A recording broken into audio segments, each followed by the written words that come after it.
Hello everyone, daily current news में आज का टॉपिक है सुप्रीम कोर्ट गेट्स 2 न्यू जजेस। पहले हैं S Venkata Narayan Bhatti and दूसरे हैं उज्जवल भुइयां। उज्जवल भुइयां जो है वो तेलंगाना के फॉर्मर चीफ जस्टिस थे और एस वेंकटा नारायण भट्टी जो है वो केरला के फॉर्मर चीफ जस्टिस थे।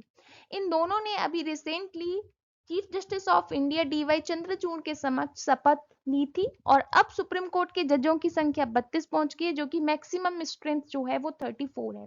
ओरिजिनल कॉन्स्टिट्यूशन में जो मैक्सिमम स्ट्रेंथ थी वो 8 थी, including chief justice of India की। एक चीफ जस्टिस ऑफ इंडिया रहेंगे और 7 बाद बाकी अदर जजेस रहेंगे। और रिसेंटली अब जो है वो 34 है। और ये कौन डिसाइड करता है कि कितने नंबर होंगे? ये डिसाइड करती है parliament from time to time. President decide नहीं करते, ना ये कॉन्स्टिट्यूशन में मेंशन है।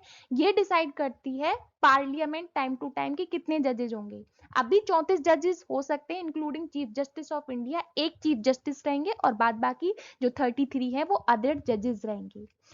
अब यहाँ पर इनका अपॉइंटमेंट कैसे होता है उसका पूरा प्रोसीजर समझते हैं।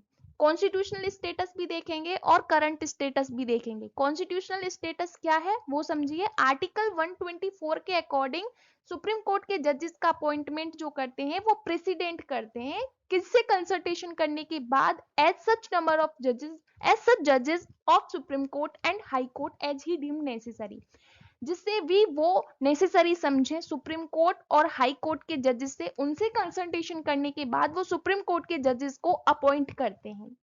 हाई कोर्ट जो भी कंसर्न्ड हाई कोर्ट है, जिनके भी जजेस को वहां से अपॉइंट करके सुप्रीम कोर्ट में जज बनाना है, उनसे कंसल्टेशन करने के बाद।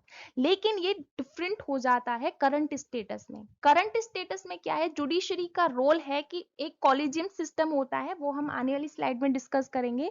कॉलेजियम सिस्टम जो होता है वो नाम रिकमेंड करता है। कॉलेजियम सिस्टम में 5 मेंबर होते हैं, एक चीफ जस्टिस ऑफ इंडिया और बाद बाकी 4 अदर सीनियर जज पोस्ट होते हैं।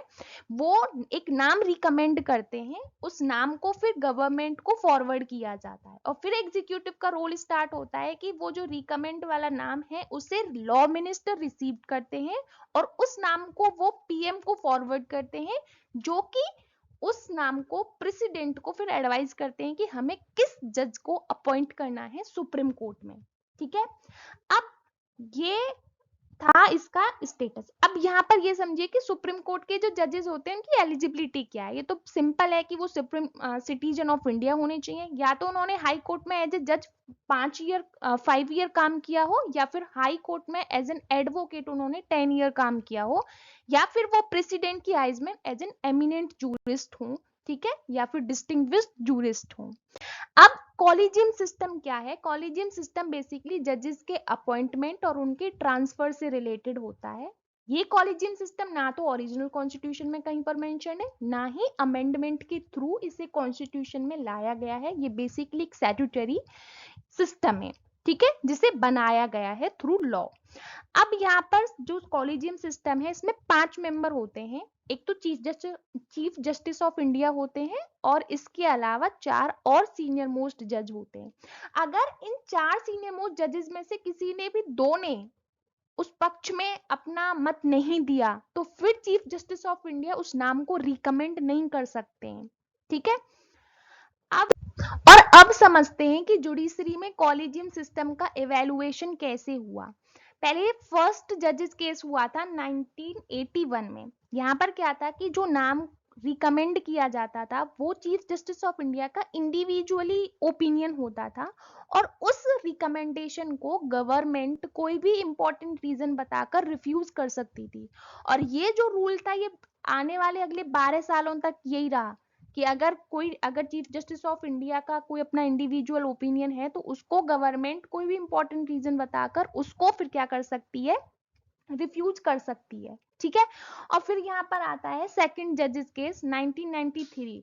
इसमें क्या होता है कि यहाँ पर कॉलेजियम सिस्टम को इंट्रोड्यूस किया जाता है और कॉलेजियम सिस्टम में जो था कि वो नहीं था कि चीफ जस्टिस ऑफ इंडिया का इंडिविजुअल ओपिनियन होगा। इसमें एक बॉडी बनाई जाएगी जिसका नाम था कॉलेजियम सिस्टम, और उसमें चीफ जस्टिस ऑफ इंडिया के अलावा 2 और सीनियर मोस्ट जजेस होंगे। और फिर थर्ड जजेस केस 1998 में ये जो 2 सीनियर मोस्ट जजेस थे, इनके नंबर्स को बढ़ाकर 4 सीनियर मोस्ट जजेस कर दिया जाता है, और जो कॉलेजियम सिस्टम था, वो जो बॉडी थी, उसके मेंबर्स की संख्या कर दी जाती है 5।